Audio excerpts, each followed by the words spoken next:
Update. My grandmother tried to steal my apartment and make me go back to my parents so she could punish me. I'm 29 and had been dealing with this for some time, but recently this became ridiculous. My grandmother is the most special person I ever knew. And with special, I mean one of the most frustrating, entitled, narcissistic, condescending witch on earth.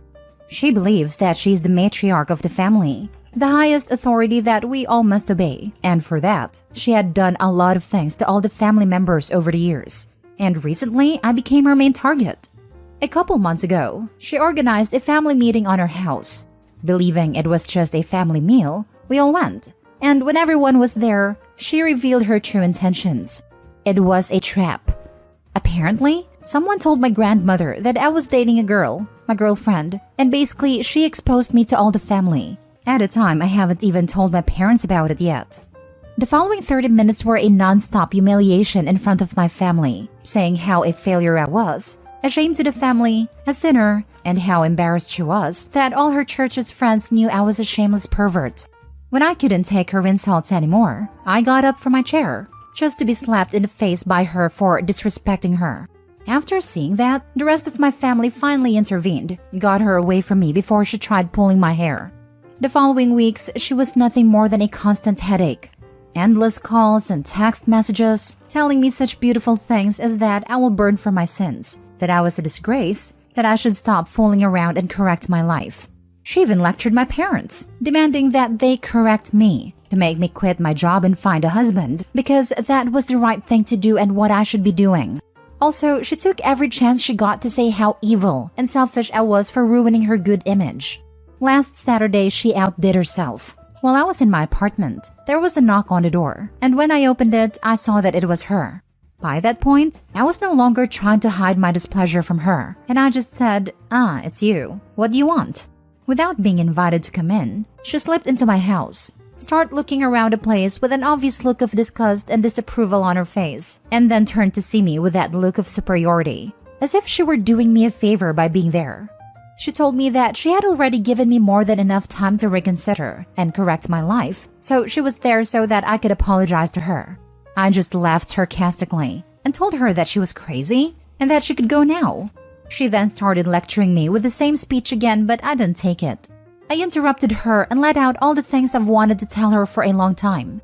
That she was a stupid old witch, that she was not an authority figure to anyone, that her presence alone ruins our day, that nobody can stand her, that she was such a horrible and suffocating grandmother and mother, that she should not make it strange that none of her children love her or visit her unless she forces them to.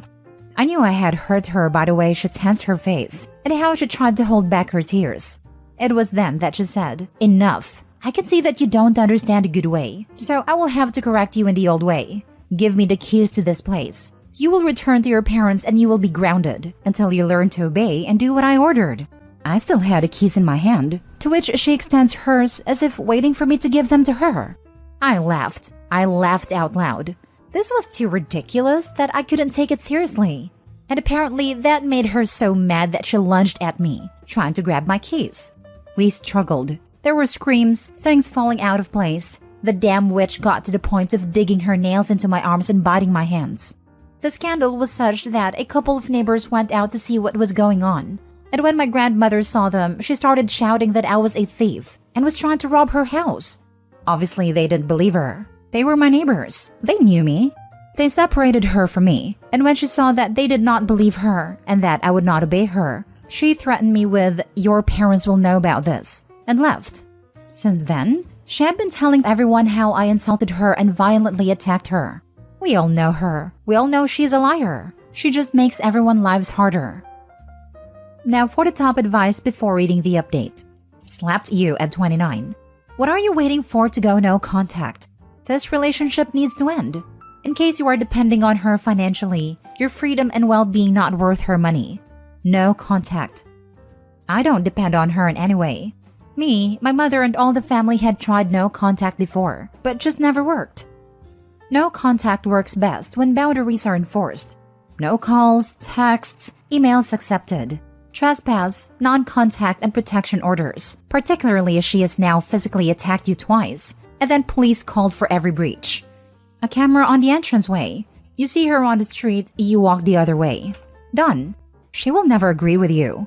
So there was no point explaining or trying to figure out how to play nice, because it's a twisted game of her creation, and you cannot win. Engaging in this conflict only fuels her fire, and to her, proves the point that you are not obedient and need to put firmly in your place. Press charges, get cameras, block her. I'm going to buy the cameras. I'd already blocked her number. Sadly, as she can't keep calling me, she is now calling my parents and other relatives. That, sweetheart, is not your problem. They can also block her. Thank you so much. I dealt with so much guilt and doubts about myself, and she only made everything worse in the moments when I believed I already knew who I am. Yeah, you need to call the cops and get ahead of this. She will get you charged and arrested to force you into what she wants. Call the cops and press charges. Get your neighbors to make statements. Don't leave this. Also, set up a doorbell camera. If you do nothing, then you are asking for more trouble. I'm going to buy the cameras. Knowing her, it's just a matter of time for her to show up here again. Do that, but really call the police. My husband is a senior officer and tells me all the time that people don't call until it's too late. You don't have to call and press charges, though you could. Call and ask to have a report made. That's it. Have a paper trail. Also, tell the wicked witch that Jesus don't like ugly and Grandma's hideous. Tell her the petty people of refit will meet her in hell. And now for the update. After the last post, I took some of the advice that people here told me. I went to the police and filed a report about what my grandmother did. I had some photos of the bites and nail marks and even asked one of my neighbors to come with me as a witness. But police didn't help. They said that any of that was enough proof to do something and suggested to talk and solve it. I knew police wouldn't help. But as some said here, I have now a paper trail. I bought cameras for my door. Not very expensive, but they record in a very decent quality. And they arrived just in the right moment, because 2 days later, my grandmother showed up again. This time, I didn't open the door, and that made her angry. She noticed I was home and kept knocking the door for 30 minutes. After that, she started hitting and kicking it, yelling at me to open, that as my grandmother I must obey. And of course, lots of curses. She left after the neighbors told her that they were calling the police, and I had everything recorded. That night, I sent a video to the family group chat, and this led to the next point. I went no contact with my grandmother. I decided I don't want her in my life anymore. After sending the video to the family, I told them that I was cutting all contact with her. It looked like it was something that everyone wanted to do, but they were waiting to someone to do it first, because half of the family agreed to do the same after I told them, and almost all of us will on the following days. My grandmother noticed and tried to show up at everyone's houses, but we had enough. Except for one aunt, no one opened the door. I would like to say that everything ends here and we are all living our lives, but that was not my case. My grandmother showed up at my workplace, and she started one of the messiest dramas I've ever seen. She claimed that everything was my fault, that I made a family to stop talking to her, etc. She then ordered me to take her to the boss's office because she wanted me to quit my job and to start obeying her. I just asked her to leave the building and turn my back on her. That only made her even angrier because she tried to attack me again. Some of my coworkers were able to keep her away from me until security arrived. But in those few minutes, my grandmother threatened me, saying that I would regret ruining everything, and this was disturbing.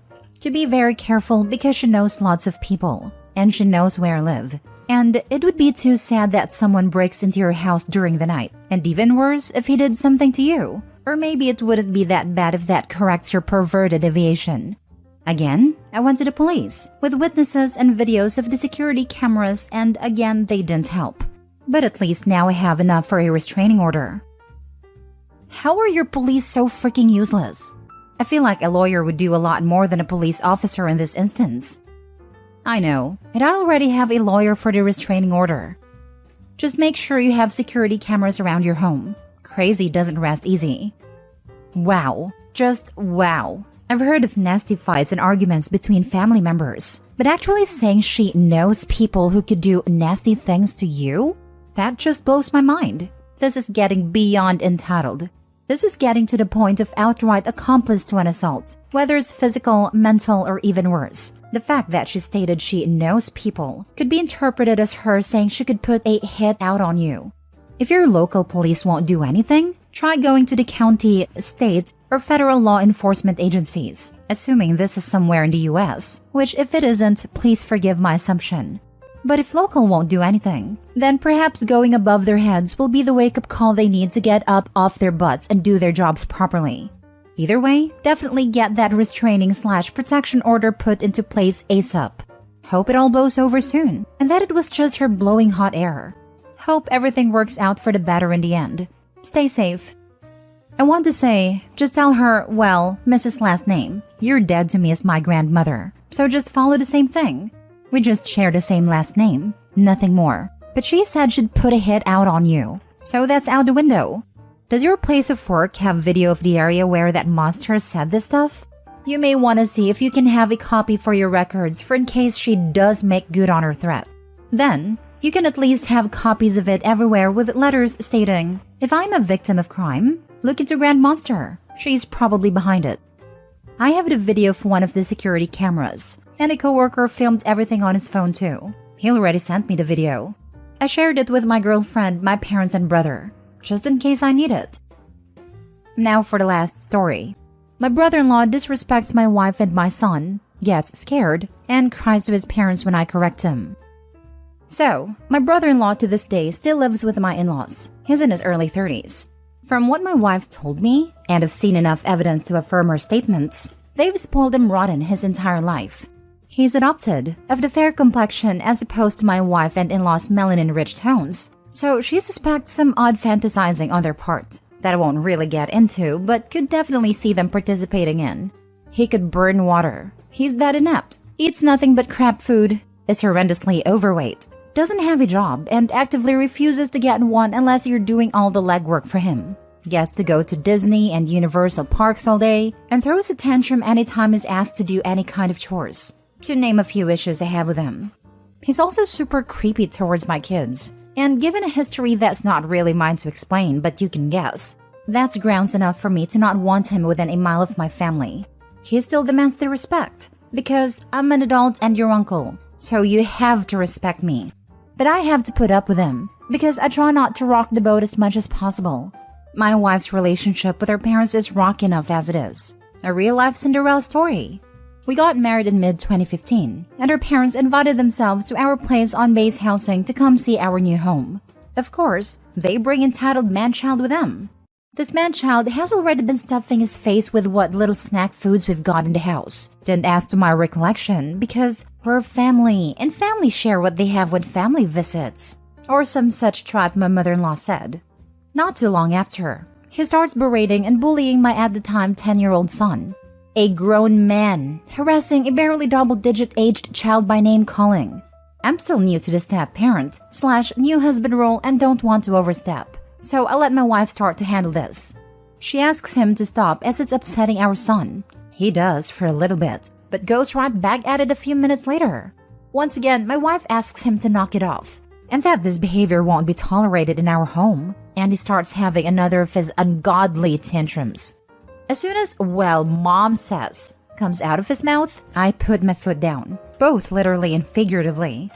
I do not tolerate any disrespect towards my wife. Strangers, kids, or family be damned. The new house is mostly wood flooring on the first floor, and my voice already carries pretty well, so the entire house goes silent when I spoke up. Is this her house? Is this yours? No? Then shut the heck up when people whose house you're in tell you to knock something off. Manchild is just standing there looking like some flabby fish out of water, with an open mouth gasp and wide-eyed terror that someone had dared to correct him. He then ran upstairs and cried to my in-laws about how he was aggressive and scary towards me, and I don't feel welcome in this home. Gee, I wonder why. My father-in-law pulled my wife aside and demanded something be done about my behavior, because that's no way for family to behave towards one another. She told me all this, and to this day, I still don't apologize for anything they seem as rude or unseemly, because that one instance of their 6-foot sack of turds behavior tells me they have no room to criticize anyone on parenting or general behavior. Another reason he may not like me would probably be because I embarrassed the heck out of him for acting like a Nimrod while we were on vacation. For context, we were staying at a hotel her parents had booked with their points, and I was on crutches at a time for a broken foot. This man-child had my, at the time, 8-year-old daughter up in the air spinning her around, standing immediately next to a pool. Obviously, I could not ambulate fast enough to intercede physically, so I had to call out from across the courtyard, "Man-child, put her down now!" which drew everyone in the vicinity's attention to his idiocy. I finally stick my happy butt over him, and he is looking all kinds of indignant. He asks how I dare interrupt his time with his niece, and I tell him, "Because you're putting her life in danger, you colossal moron. You were not even a foot from the side of the pool. What in God's green earth made you think that this was an okay idea?" "Well, I'm her uncle," was all he had to counter with. "And I am her father, and I say put her down." Now, he and I got into a hard staring match at this point, and he thinks he's gonna win because I'm on crutches, and is already naturally taller than me at around 6 foot. I, however, was a hard-charging lance corporal at a time, and didn't fear man, beast, or God, let alone this fat sack excuse of humanity. He broke off and stormed off to go tell his parents what happened. They try to have a conversation with me about how what I did was inappropriate, and I just balk at them and ask them how could they condone the blatant endangerment of their granddaughter by this buffoon. They had nothing else to say. Now for the top comments. Why are you and your wife still in contact with these people? Regrettable obligatory nonsense. I hope you both will see there is no obligation to keep in touch with anyone that disrespects all of you and endangers the kids. Kind of airing my dirty laundry here, but I got out of the military back in August of last year. Due to some unfortunate circumstances that are mine to withhold, we didn't have anywhere to go. So my wife and I are at our respective parents' houses. She with the children whom I miss dearly, until such a time as we are able to pool our funds and reunite as a family unit. We're close now. As of yesterday, my daughter still thanks me for stepping in on that pool incident. I'm surprised you didn't hit him in the face with your crutch. He would definitely, at some point, put your daughter in a dangerous situation and would be inept if anything did happen.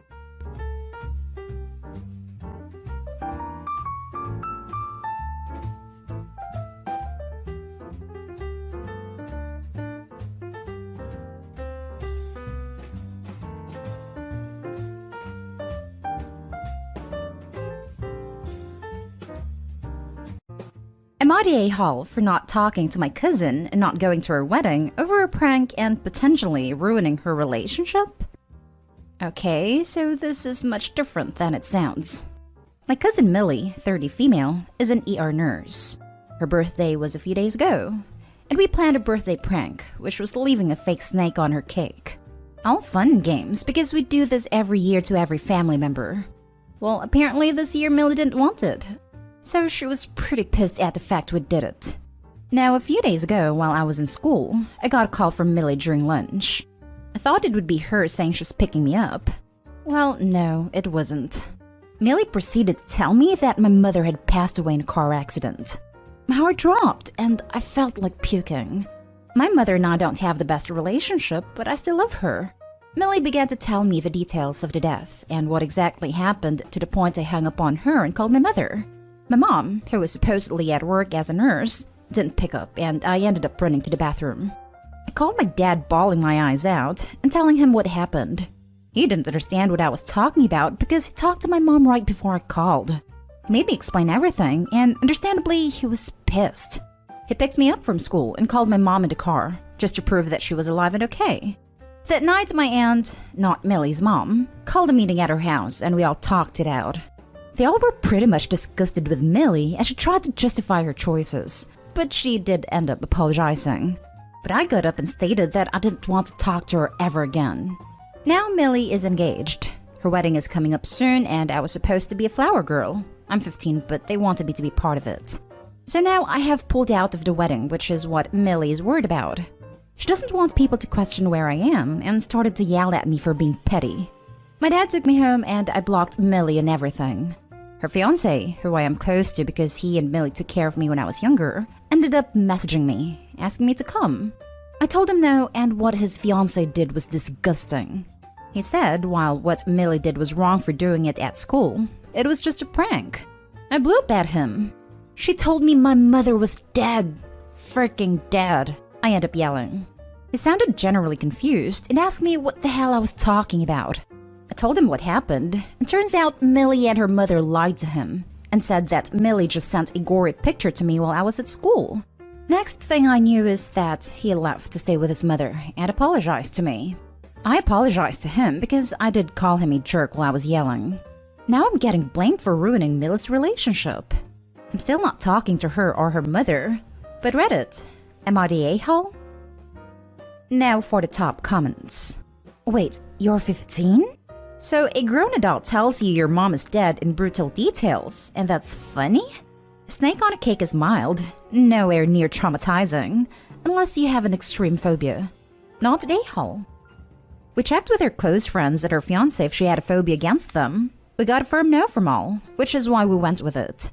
Millie knew we were going to prank her because she participates in all the other birthday pranks and has gotten pranked in the past.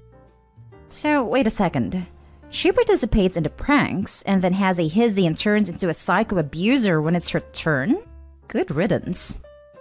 Maybe Millie's relationship is going down the crapper because she can't stop lying? Not the a-hole. How the hell could you have known she lied to her fiancé? And making you believe that your mother is dead? It's just sick.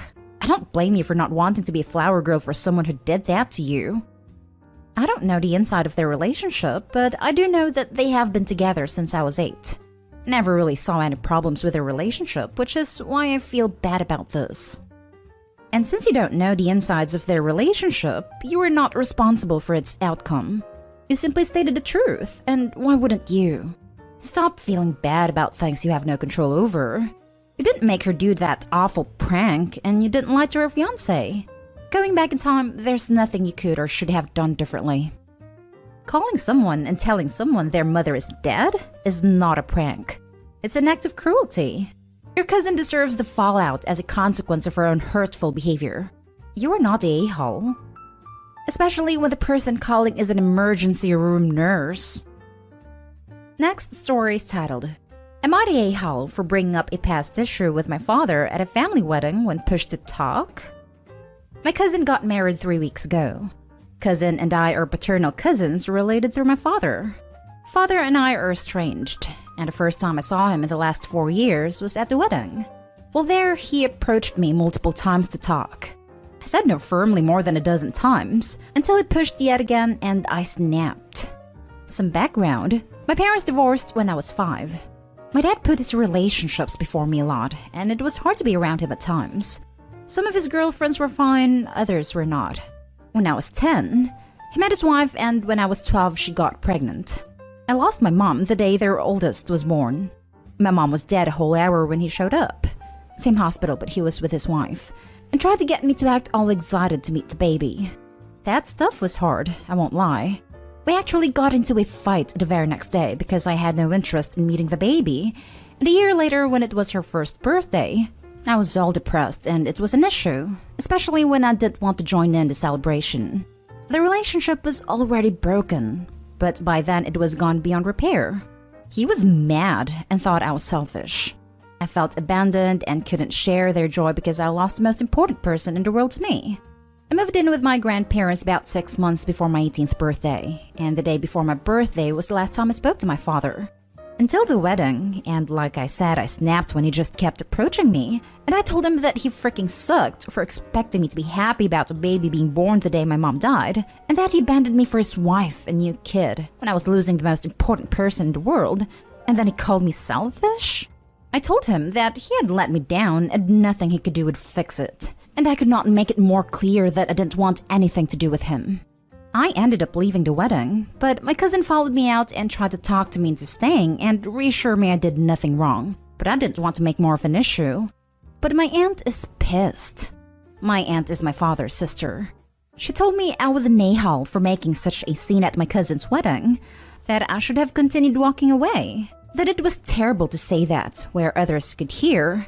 Not only had I upset my father, but his family was there and heard the whole thing. And so did her son-in-law's family. My cousin said her husband's family heard nothing, and neither did most of the guests, and that her mom is blowing it out of proportion. But I feel bad because it has caused even more family drama than we already have. My not talking to my father is quite controversial in my paternal family. Am I the a-hole? Not the a-hole. You didn't make a scene. Your father did.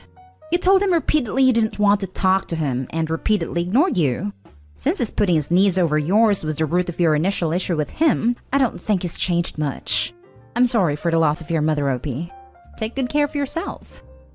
That's my question, though. Why on earth would he not just leave her alone after what sounds like many, many years of no contact? It's like he was asking for a fight. Not Dahal. You didn't want to speak to your father, and he kept pushing the issue, which understandably upset you. Your cousin, whose wedding it was, seems to support you in this, and that's what matters. She wasn't upset by the fact that you confronted your father at her wedding, because at the end of the day, no guests were really paying attention. This is just your father's side of the family overreacting and trying to make you feel bad for standing your ground. This is a wonderful point. Opie, at some point, please clear the air with your cousin and her new significant other. She sounds incredibly graceful and kind. Not Dahal. Your father was given opportunities to read the situation and chose to risk his niece's day. Listen to your cousin. You're okay.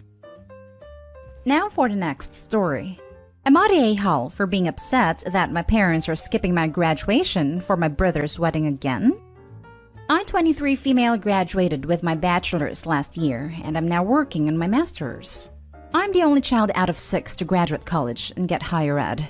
My college posts academic schedules in advance, so I knew 4 years in advance the exact date I would be graduating. Throughout these years, I was reminding everyone when it was because it landed on my brother's, 27 male, birthday. Over winter break before the pandemic, my brother and his longtime on and off girlfriend announced they had eloped. My mom was ecstatic and started asking if they would have a ceremony. My new sister-in-law said they were already planning on their shared birthday. I interjected at this point that I was graduating that day and there was no way I could make it, and my parents, since they would be there, but if they moved it to next year or any other time, we could do it. Before they could say anything, my mom said she'd be going to their wedding, not my graduation.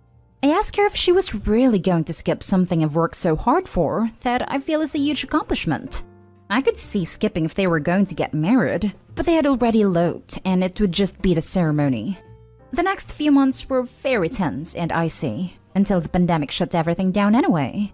I told my parents that there was a good chance they'd hold commencement next year around the same time, but almost guaranteed not to be on my brother's birthday, so keep the week cleared for the most part. Last week, my college announced they were going to hold a commencement for the 2020 class the day before his birthday. I was excited and thought everything had worked out. But when I told my mom, she said they would be gone the whole week with my brother and sister-in-law for a small destination ceremony across the country. She said she hadn't told me earlier because it was my finals week and I'd be busy anyway. I'll admit that I wasn't able to contain myself and started crying that my mom would skip my graduation twice. She claims it's not a big deal since I'll be graduating next year with my master's and she can see that one. This has my family split, and I can't tell if I'm the a-hole. It is his, presumably, only wedding ceremony, and that date does hold significance to them. But my graduation was years of hard work and dedication. Not a a-hole. A graduation cannot be rescheduled. A wedding can. And I find that having a wedding on your shared birthday is just plain lazy. Less presents, less work, etc. Especially when someone else has an event falling on that day. Your mother clearly favors your brother over you, and sees getting married to someone else as a bigger accomplishment. You want to know why? Because she is gonna get grandbabies.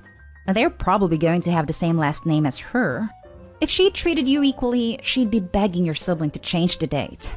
And she wouldn't be brushing off this accomplishment as if you were getting a participation trophy. Yep. And to add, I'm the only child out of 6 to graduate college and get higher ed. Cue the, well, you just think you're better than us, don't you? Comments from dear old mom. Opie, you're doing great. Keep being awesome. Build your life the way you want and ignore your mother.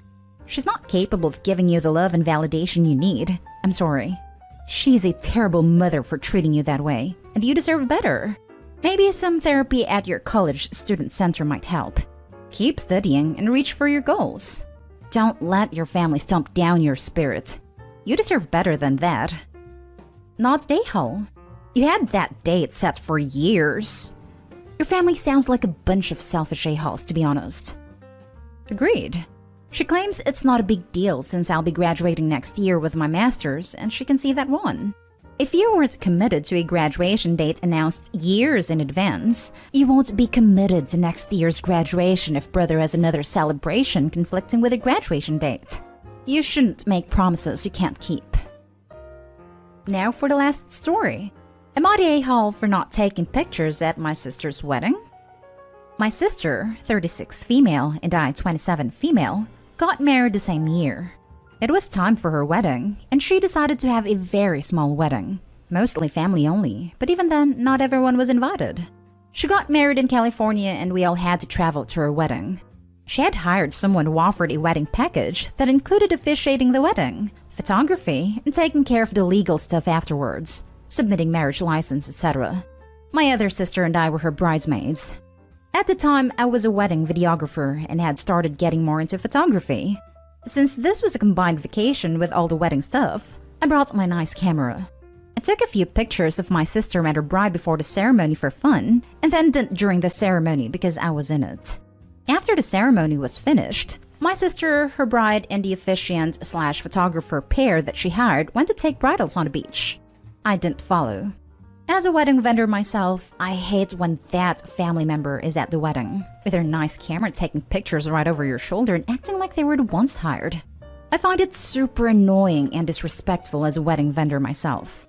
So I didn't follow them when they went to take bridals.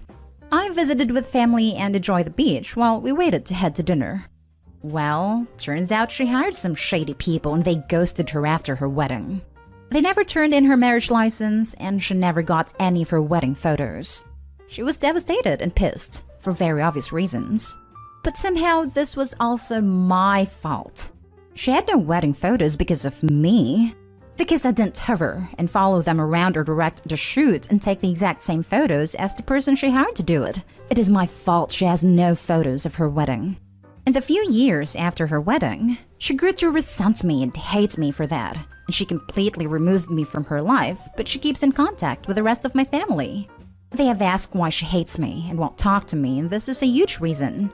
I understand she is devastated about her wedding basically not ever happening, since there's very few pictures, most of them being on phones from attendees. And it's not even a legal/legit wedding because the marriage license was never submitted. But I don't see how I'm the one to take all the blame. She never asked me to take photos. And even if she had, I would have said no for the same reasons as I said above. It's super disrespectful and annoying to the person you hired to do that job. How was I supposed to know the person she hired was shady as hell and would ghost her completely afterwards? I don't think I'm the a-hole, but I'm wondering if I'm missing something. Not the a-hole. Well, turns out she hired some shady people and they ghosted her after her wedding. They never turned in her marriage license and she never got any of her wedding photos. None of any of the above is your fault. It sucks she hired scammy vendors, but she hired them, not you. Exactly. There's no one here to blame but those sketchy people. It's a devastating experience, but blaming Opie is disgusting. Maybe she could have been more responsible and searched for more trustworthy vendors. Not the a-hole. My parents' photographer's shop burned down before they got even one picture. This was in India at a time where cameras weren't easily at hand, so they had two candid snapshots from a pre-wedding event where only my dad's profile and my mom's back was visible. That was it. So after the honeymoon, they got dressed up again and had portraits again and got the hell over it. Ridiculous to say the wedding didn't happen because there aren't pictures. More and more with weddings. I ask, what was it all for? To celebrate a marriage with family or take perfect pictures for social media? Yes, we know your sister's answer. Yes, this. Why couldn't the sister and her wife dress up in the same clothes to do a new shoot? Even ask parents to dress up too. Not the a-hole. While she didn't bring the scam on herself, she did bring everything that followed afterwards. You've got nothing to feel bad about other than missing your sister. This is entirely on her. Not the a-hole. Ain't your fault she hired scummy people to do a job at a wedding. Didn't ask you to take extra photos. She is probably mad she got ripped off, and using you as a scapegoat since she obviously can't get a hold of them. You're the easy target since you take photos.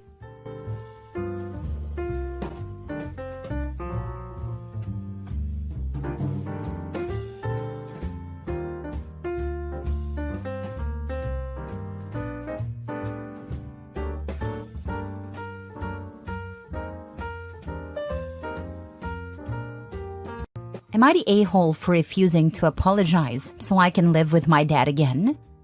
I've 16 male been living with my grandparents for the last 4 months. The reason has a lot of background, but I'll make it short.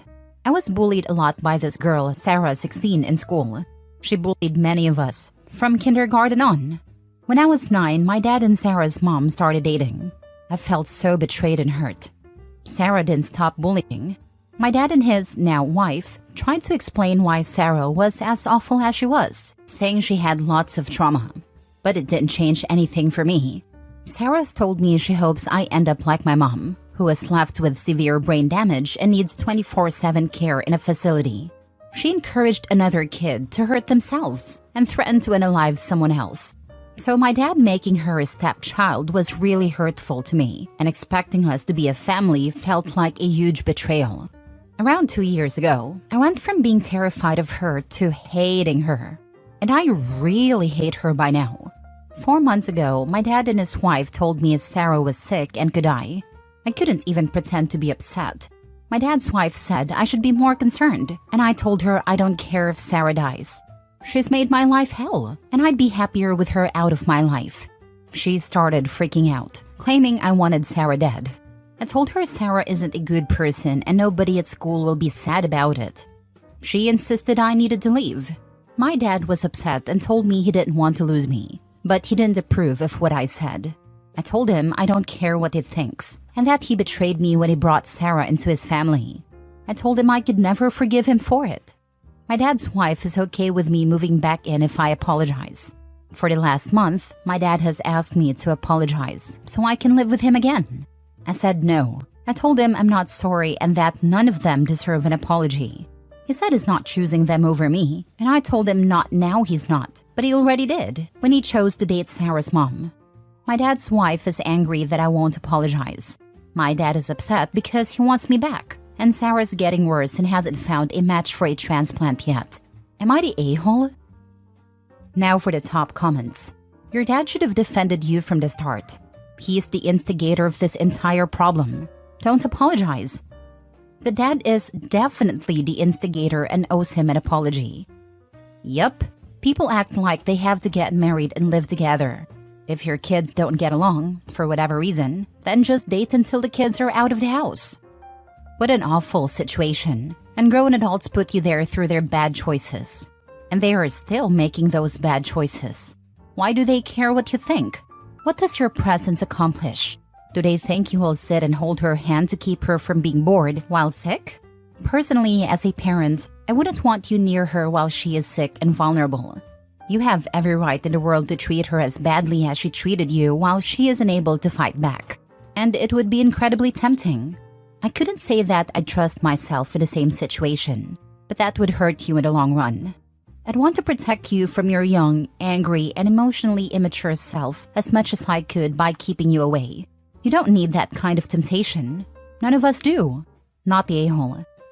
My dad hasn't wanted to protect me from Sarah at all. So it doesn't surprise me that he's not interested in doing it now. If he cared about protecting me, he never would have made Sarah his stepdaughter and never would have accepted her as his family. But he did, fully knowing what she was doing to me. I wouldn't wish death on anyone, even my high school bullies. But I understand your pain and frustration at the fact your dad put your well-being and safety aside for the sake of his relationship. If Sarah has a lot of trauma, that's up to her to work through instead of taking it out on the rest of the world. Sarah's basically my lifelong bully at this point. It never stopped, so I would be lying to say I feel bad for her or hope she's okay. I just don't have it in me to feel like that toward her. It's not easy having compassion for those who hurt us. I would say take all the anger and pain you have toward her and let it go, for your own sake. You're stronger than you think you are. You've handled everything so far with much more grace than most people would have. I can't let it go. It took a long time for me to get angry, but I can't just let it go. Maybe when I've had her out of my life for a long time, it can happen. But I'll always have some amount of hate or disdain for her. She's one of the worst people I know, and I have zero compassion or sympathy for her. Next story. Am I the a-hole for telling my mom she's allowed to get married again, but it doesn't mean I'll approve? My dad died when I, 26 male, was 17. Now my mom has gotten serious with someone else, a guy my dad worked with. This is a man who hated my dad, and my dad hated him. My mom and I both knew about it. There was bad blood between them for almost 20 years. When my dad died, her future husband was the only person at the job who didn't sign a sympathy card for us, and my dad would have done the same for him. So for me, there's a strong dislike of my mom's choice of partner. But they connected 2 years ago and fell hard for each other. She's excited to marry him and have a future together. She's even talked about sharing grandkids, which made me grimace. I told her that wouldn't happen, and that's when we had a conversation. I told her she can marry whoever she wants, but marrying him is not something I approve of. I said I will not allow him to be a grandfather to my future kids, and I won't try to get close to him. My mom told me that's unfair. I told her she can feel that way, but that man hated my dad, and my dad hated him. There's no part of me that wants him around, but I accept that she does. I told her I've come to terms with her choice of partner, but I want him in my life as little as possible. She told me he's a good man, and yes, it's awkward with his feelings about my dad, but we shouldn't hate him for it, and it's easy to love. I told her I'm not going to love or accept a man who hated my dad.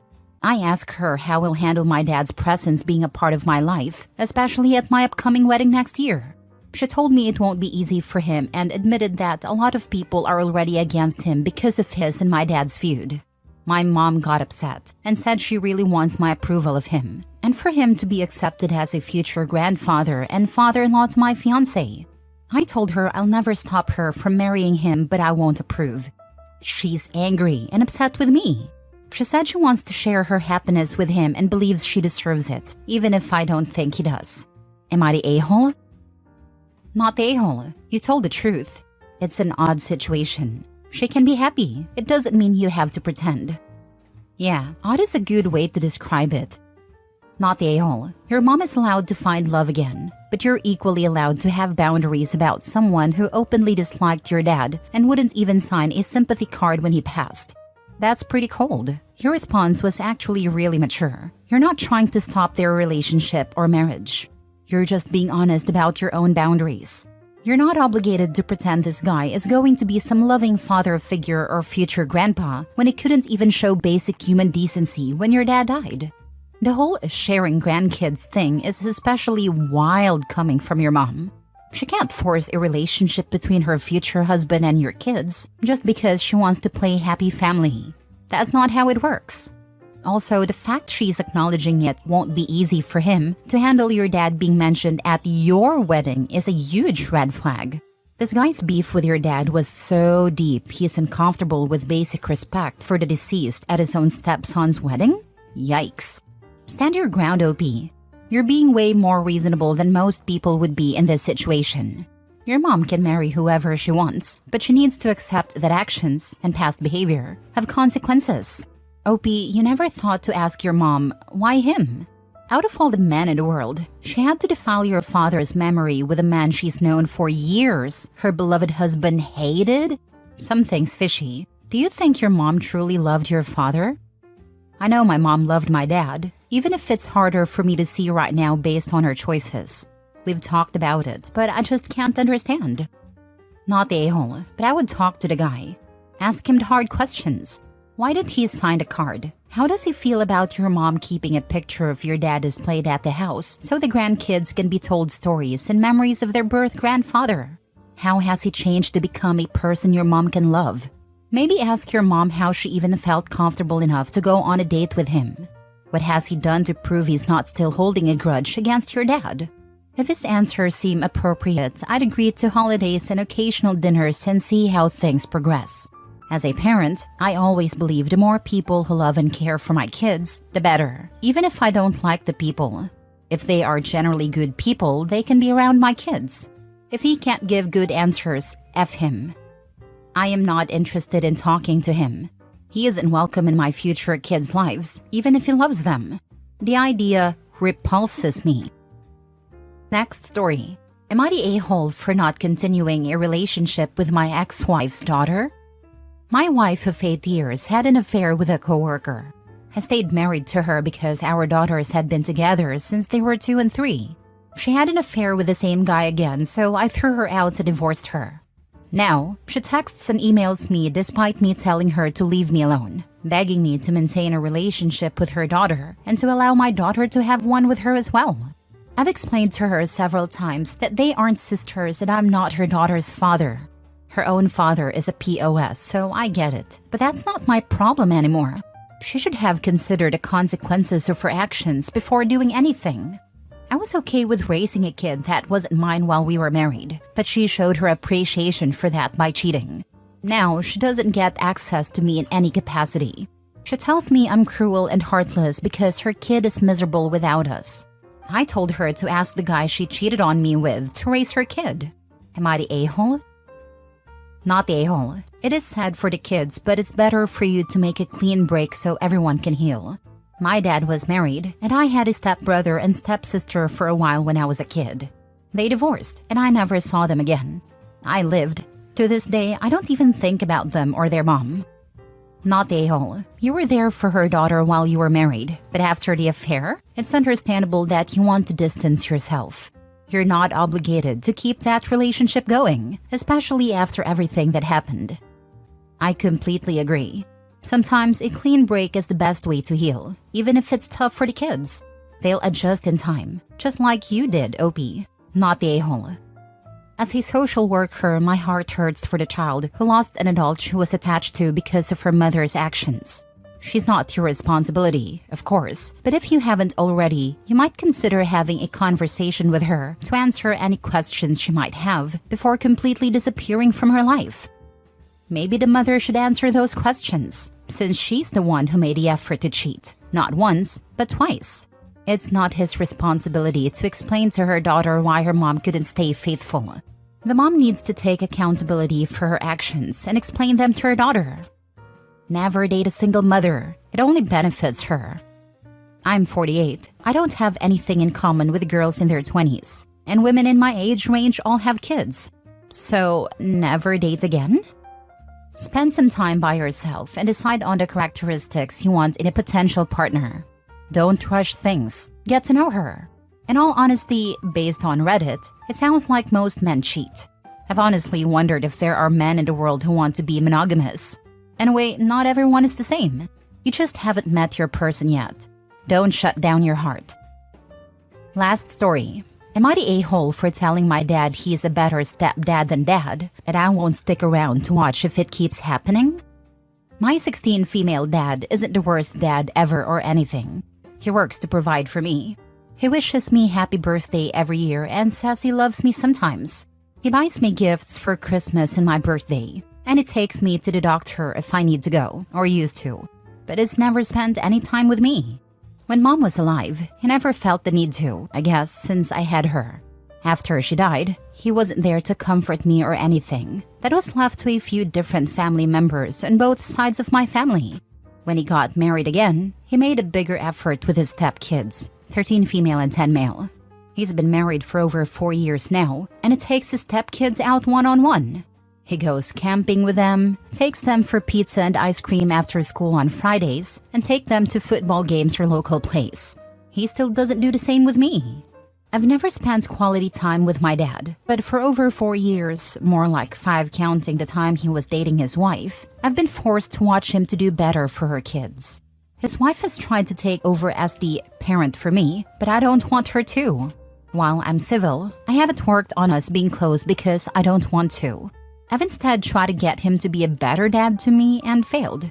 His wife has asked why I don't let her to be the mom I need, and I told her I don't want her or a new mom. I want my dad to be the parent I need instead of being that to her kids, who aren't even his. My dad's stepdaughter wants me to be her big sister, but my focus has been on dad. I haven't worked on building a relationship with either of his stepkids.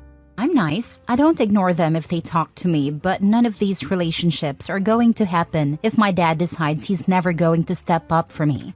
We had a talk a few days ago. His stepdaughter had been really disappointed I wouldn't go to a concert with her, and Dad wanted to talk to me about it. I finally opened up to him and told him everything I feel and how I see it. I even pointed out that it was the most he had ever said to me, maybe ever, and it was to tell me his family was hurting because I didn't accept them. I asked him when he had taken me for pizza and ice cream, camping, or to watch something, anything. He started to say it was different, and I told him it wasn't really. I said they have their mom, just like I had mine for 8 years, but he still saw a need to be there for them and not me. I told him it hurt, and I told him his wife isn't making up for that if he won't even try to be a good dad. He told me I should see why he needed to bond with his stepkids and make them his, not just stepkids. I told him a bond wasn't automatic, just because he was always present in some way in my life. I said he never cared about our connection. I told him to face facts. He's a better stepdad than he is a dad. I said if that's how things will stay, fine, but I'm going to keep my distance and leave as soon as I can. I said I'm not going to stick around and watch this anymore if that's how things will be. I told him I'd become estranged and lean on family, the real family who care about me. He didn't say anything else and walked away, but the next day, he told me it was unfair to claim he is a better stepdad and that I judged him too harshly. His wife said I'm behaving spitefully by refusing to join her and her kids as a family because of dad's actions. Am I the a-hole? I think you telling him and how you told him was the right thing to do. Now it's up to him, though his reaction the next day clearly points to gaslighting you. He wants to please his new wife by cajoling the stepkids. He either takes you for granted or doesn't care very much about you. His response in the next few days will tell you which of the two is true. Totally. I'm not hopeful that he'll come around, but at least I know and can move on for good and stop trying. It was so brave of you to communicate honestly with your dad. I'm sorry he's such a flaming a-hole. You certainly aren't one. The fact that he walked away just means that he does not care. You were better off without him. You were not the a-hole, and that sucks. That's how I took it too, or at least that he doesn't care enough. Honey, I'm so very sorry your dad is this way. You deserve a dad who chooses you. Can you propose family counseling between just you and him? Maybe a therapist will be able to get through to him. I could, but I won't. I'm done trying after this. This is all up to him now.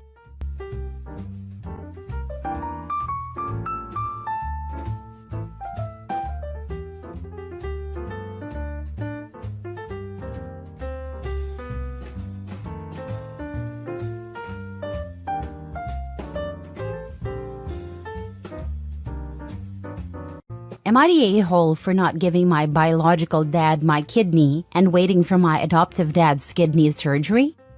I was adopted at age 4. I have never physically met my biological father. When I turned 19, my biological mom reached out to me, since the restraining orders were lifted once I turned 19. She and I had a rocky start. She mentioned being friends with my biological father on Facebook to my sister. My sister told me, and I reached out. He was happy to hear from me, and he was very open and kind. He answered all the hard questions honestly, and we developed a bond through text. When my biological mom found out, she mocked me, saying he told her I was weird for not speaking with them on the phone and only talking through text. I took this opportunity to ask my dad if we could chat on the phone. We began having short phone calls that I cherished. After a few years, we spoke about visiting. I wanted to travel to meet him and his family. However, I didn't have the funds yet. My adoptive father had been supportive and listened to all my concerns, helping me navigate the new challenges with my biological parents. Some years passed, and my adoptive father became ill.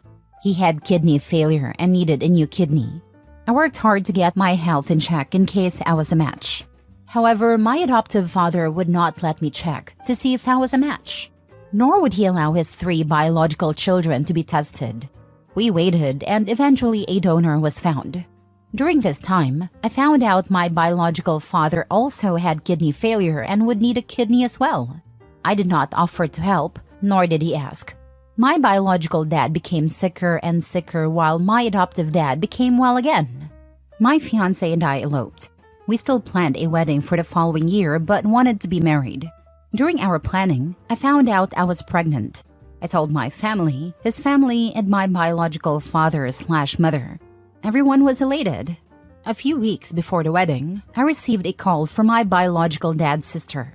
They had been trying to reach me. My biological dad died during surgery. I felt horrible knowing we'd never meet in person. I beat myself up internally for not trying harder to visit. His family did not receive me well. They sent very mean and hurtful messages, saying I wasn't his child and that I'm not family, and that I was trying to get his money. They refused to acknowledge me and did not invite me to the funeral. I felt so small and insignificant. My biological mother found out and she cursed every one of his relatives out until they finally left me alone. She told me she was sorry for my loss and that she was there if I needed anything. Through my loss, I gained her acceptance, and we speak more frequently, even over the phone. I still have guilt because many of my biological father's relatives hate me for not giving him any kidney, and I have guilt for not seeing him or at least getting tested to see if I was a match. I hold this guilt, but should I have gotten tested and try to ease his pain? Now for the top comments. Don't blame yourself for that. When your dad was well, he could have made many efforts to go see you. Let that blame go and live your life. There's no guarantee you would have been a match even if you'd offered. And there is no guarantee that he would have survived the surgery. Not the a-hole. Donating a kidney is no small thing, especially for a young woman who still wants children. And you can survive without functioning kidneys for quite a long time, so you can wait for an organ without negatively impacting your child's future. Your fathers both decided to wait. That was their decision. They wanted you to have a normal future. If your biological father's family wanted to meet you, they could have invited you and covered the costs. They didn't. You did nothing wrong. His side still won't acknowledge me nor have anything to do with me at this point. I'm only in contact with his sister who called to give me the bad news. I gave her full medical proxy of his estate and body. You've gotten along fine without them this long. You were raised by your family. Those other people are strangers. Let it be. Giving up a kidney is a huge thing, and he never asked you, so you have no reason to feel bad. Second, if your bio mom didn't inherit everything from your bio dad, then it kind of sounds like you could have been in your bio dad's will. I say this because, at least in the US, wills are typically written to specifically name your then living children and also say something should go to any other bio children you may have. If that's the case, then that's why they refused to acknowledge you and accused you of trying to get his money. I told his sister to use it towards his burial. It wasn't a lot. Next story. Am I the a-hole for refusing to let my parents move into my new house? I, 34 male, recently bought my first home after years of hard work and saving. It's a modest but beautiful house in a quiet neighborhood, and I'm incredibly proud of achieving this milestone. My parents, both in their late 60s, currently live in a rented apartment, and while they're not struggling financially, they've expressed concerns about retirement and wanting a more stable living arrangement. After I announced my house purchase, they approached me with the idea of moving in with me. They said it would give them a chance to downsize, save money, and spend more time with me. While I love my parents and respect everything they've done for me, I was honest and told them that I wanted this house to be my personal space. I've lived with them most of my life, and I was looking forward to having my independence. They didn't take it well. They accused me of being ungrateful, reminding me that they sacrificed a lot to support me through college and early adulthood. They even suggested that I owe it to them to give back now that I'm in a better financial position. Some extended family members also chimed in, saying I should honor my parents by letting them live with me. I tried explaining that while I'm happy to help them in other ways, like assisting with rent or finding a better place for them, I'm not ready to share my home. It's not about them personally. It's about finally having a space that's mine. Despite this, they continue to pressure me, and now I'm starting to feel like I might actually be selfish for saying no. So, am I the a-hole for refusing to let my parents move into my new house? Not the a-hole. The minute you allow them into your home, they will try to go back to the parent/child relationship and try to control every aspect of your life while having no respect for you. Don't do it. Save your sanity. Definitely this. They will take over everything. Your friends are too loud. Why are they here again? We don't like your groceries. Can you drive me into such and such? Why are you going out? Again? There will be seriously worn places on your sofa from them watching their shows. It will be a nightmare, and they will never leave. They should be proud of you for buying your own house, not trying to hijack your independence at home. Not the a-hole. Don't be silly. He won't have his sofa. The house will be full of his parents' furniture. And I'm sure they will take the master bedroom. There's 2 of them, so they need it more. Not the a-hole. You're allowed to have boundaries. Helping them financially is more than enough. You don't owe anyone your independence just because they are family. Exactly. Setting boundaries is important for maintaining your own well-being. And offering financial help doesn't mean sacrificing your independence. Plus, they're in their 60s. OP could be stuck with them for 30 to 40 years. They just hit retirement age, if they've even gotten there yet. They can take care of themselves, even if they don't want to do so. Kids don't owe their parents anything, and it's manipulation and emotional abuse to claim otherwise. Not the a-hole. You have every right to have your own space. Because let me tell you, once you start helping them, their entitlement will reach new highs. Just you watch. Seen it time and time again. Stand your ground. Keep healthy boundaries. And remember, they did their job as parents. And it's not for a payday at the end. They made those choices and they need to be okay with them. Next story. Am I the a-hole for telling my sister Sam that since her deadbeat boyfriend is back, I shouldn't have to cancel my life to help her with her kids anymore all the time? So I, female 21, have a sister Sam who has a deadbeat boyfriend Tavian. Tavian left 2 months ago but came back a week ago trying to play happy family. While he was gone, I filled the role of another parent. I had no problem doing this. But now he's back, and Sam asked me this morning, even though we got into it last night, that Tavian isn't feeling well, and I need to step up again and watch her kids. Now, I have appointments almost all day that I can't cancel. Plus, I have to go to the post office before they close, and also have a job interview today at 4.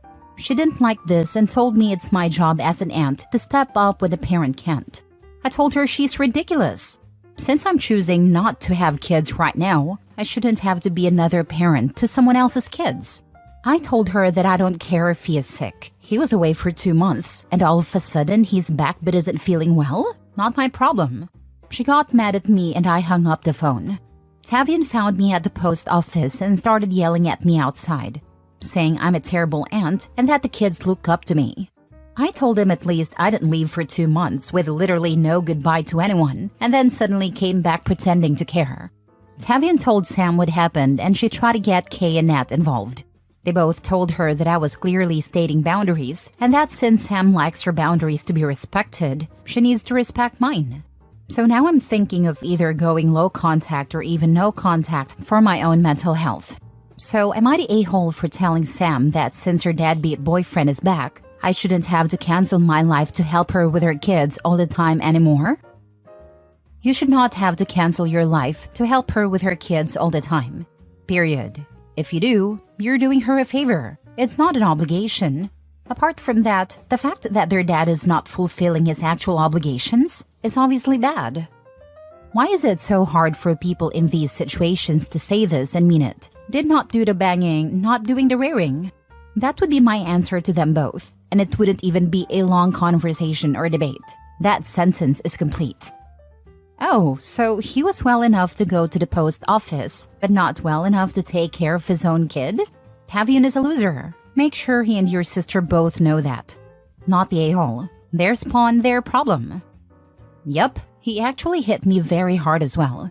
Some big guy had to step between us since I was about to explode.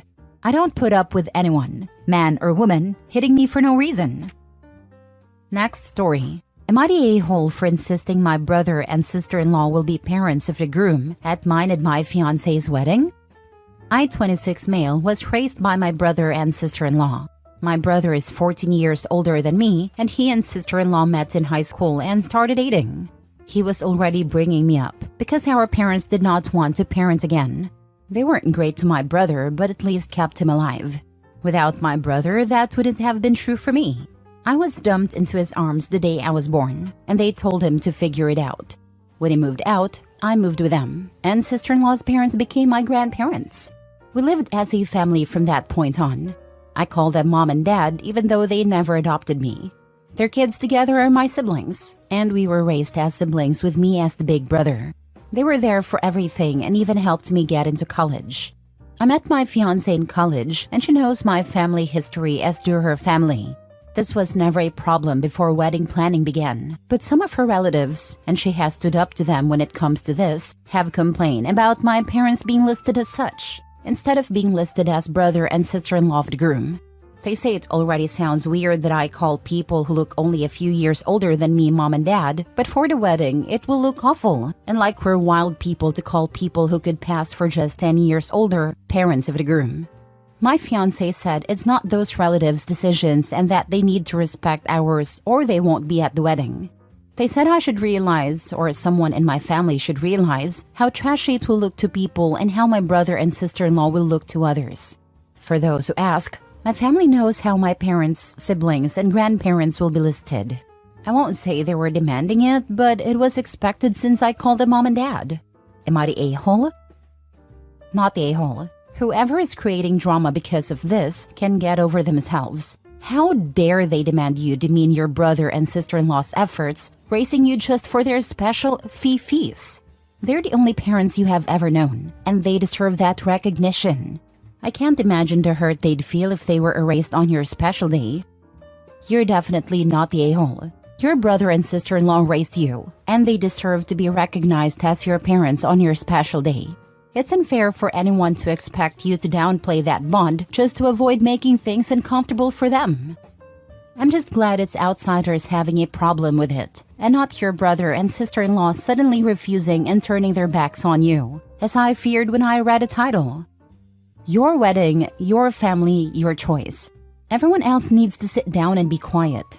Those worried about how trashy it will look to people can stay home so they won't be embarrassed. You and your fiancé don't need or want people like that in your lives. You're not the a-hole, but judgmental people are. Just curious, are you inviting your parents? I'm not inviting the people who made me. They're strangers to me and we don't have anything to do with them now. Last story. My dad's affair is going to break our family apart. Dad's affair has broken our family. I, 30 female, recently found out my dad, 57 male, has been having an affair with a work colleague. My mom, 54 female, and I are extremely close, and our family is very close. We speak daily and hang out almost weekly. I have no words to express the anger and hurt I am feeling. I know my dad didn't cheat on me, but in a way, it almost feels like he put his relationship with me and my 2-year-old son at risk by doing this. He knows I would never forgive him for something like this, nor would my mom and sisters. I've always idolized my dad and my parents' relationship. Now I don't even want to see him or speak to him. He doesn't know that we know yet. My mom hasn't confronted him, but we've seen the messages, and they paint a pretty clear picture. I don't know how I am ever meant to forgive him or move past this. He's completely destroyed my mom and our family by doing this. I just feel like I'm living in a really bad dream. My family is everything to me, and the thought of us not being all together and happy is soul-destroying. Am I in the wrong for not wanting to forgive him? Edited to add, the other thing that is killing me is that this woman he's having an affair with is the same age as my eldest sister, 34, just 4 years older than me. It just feels so strange to me. I can't explain how much I never ever imagined my dad would ever do this to my mom. It's really turned everything on its head for me. I know my dad didn't cheat on me. He did. A cheater betrays those they're in a relationship with and a family they're ruining. By extension, the family members are also betrayed. So yes, he did betray you at the same time he betrayed your mom. You and your siblings are entitled to hold him accountable for ruining the family. One could argue that failing to do so, not ensuring there are harsh consequences for what he's done, is in fact enabling him. I would advise not holding back when telling him exactly how despicable he is and going low contact with him while maximizing your support for your mom. My significant other always says choosing to have an affair is making a conscious choice to tear your family apart. I am sorry that you are all dealing with this. You're not wrong. There is no excuse for cheating. If you are unhappy, separate, then see other people. But cheating? It is the ultimate betrayal of trust and a demonstration of total disrespect. Support your mother. Your father has shown how little he values your mother and his family. He does not deserve that family. You would be more than justified in cutting him off. I certainly would if it were me.